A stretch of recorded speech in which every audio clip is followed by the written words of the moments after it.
Never waste a good crisis. And when it comes to the economic crisis, don't waste it when it can have a very positive impact. You never want a serious crisis to go to waste. The way we're going to win over the long term is not just militarily. We've got to win over hearts and minds. And what that means is we've got to invest in countries that have no educational infrastructure, have no means for young people to get ahead. We've got to give them a stake in creating the kind of world order that I think all of us would like to see. Stay tuned for politics and religion.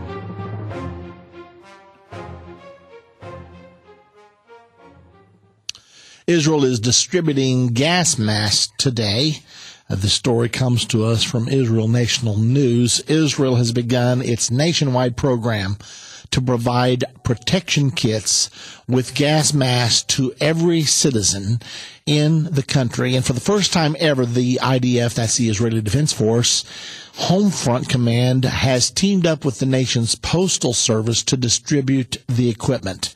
The campaign, officially launched on Tuesday, is being carried out to ensure that every Israeli will be protected in case of chemical, biological, or other attack that could temporarily threaten one's ability to breathe.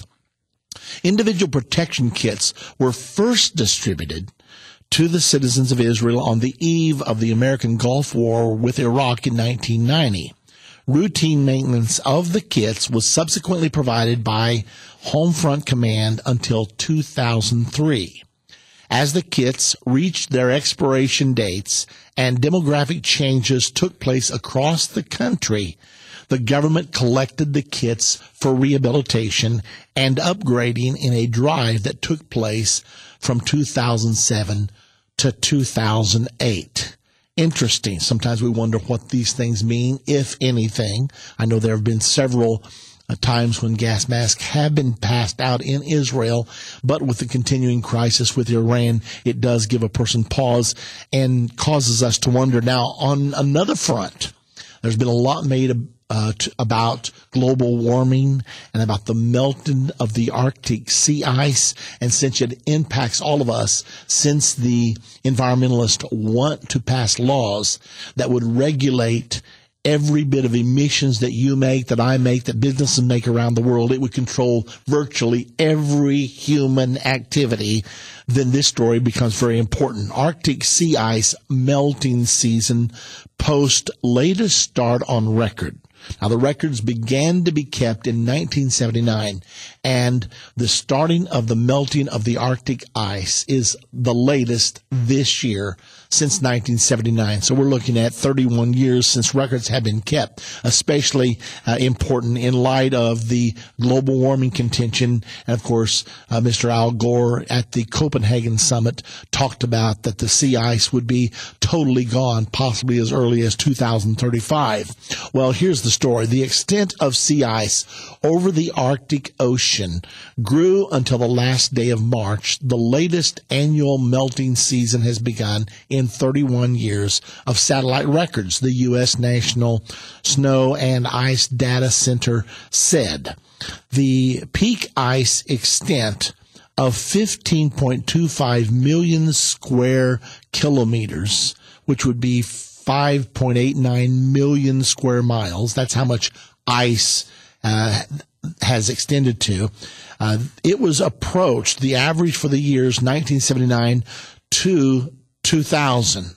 It was 670,000 square kilometers, more than the record low ice peak of 2006, the center said. Now, I want to make sure you understand what we're saying here. The peak ice extended to 15.25 million square kilometers, and it approached the average for the years 1979 to 2000.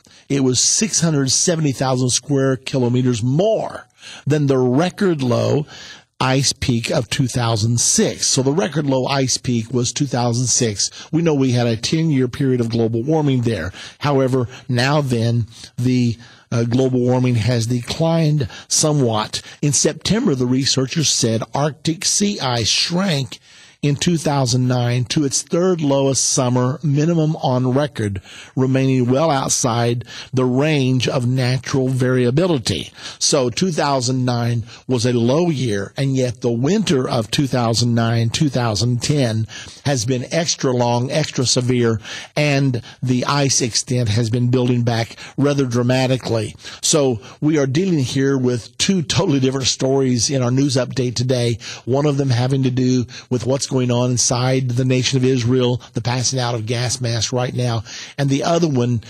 recording that the melting of the ice in the Arctic has been latest this year than it's ever been since records were kept. So apparently the global warming phase, at least temporarily, is over. We know there was global cooling back in the 1975s, and now we've had a brief period of global warming. We had some global warming back in 1929. It fluctuates back and forth. That's the bottom line. Global planners believe that political conflicts, economic conflicts, and religious conflicts are the three principal causes of war on Earth. Therefore, they contend that there should be one world government, a global economy, and an interfaith religious system. Thus, we could truly have peace on Earth. Is this a good idea or a bad idea? We'll talk about it today on Politics and Religion.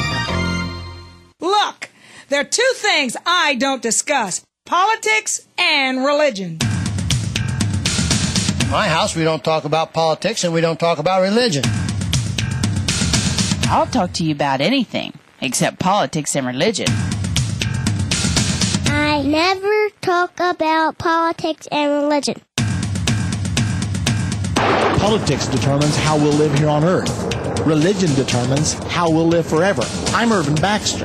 I think it's time we talk about it.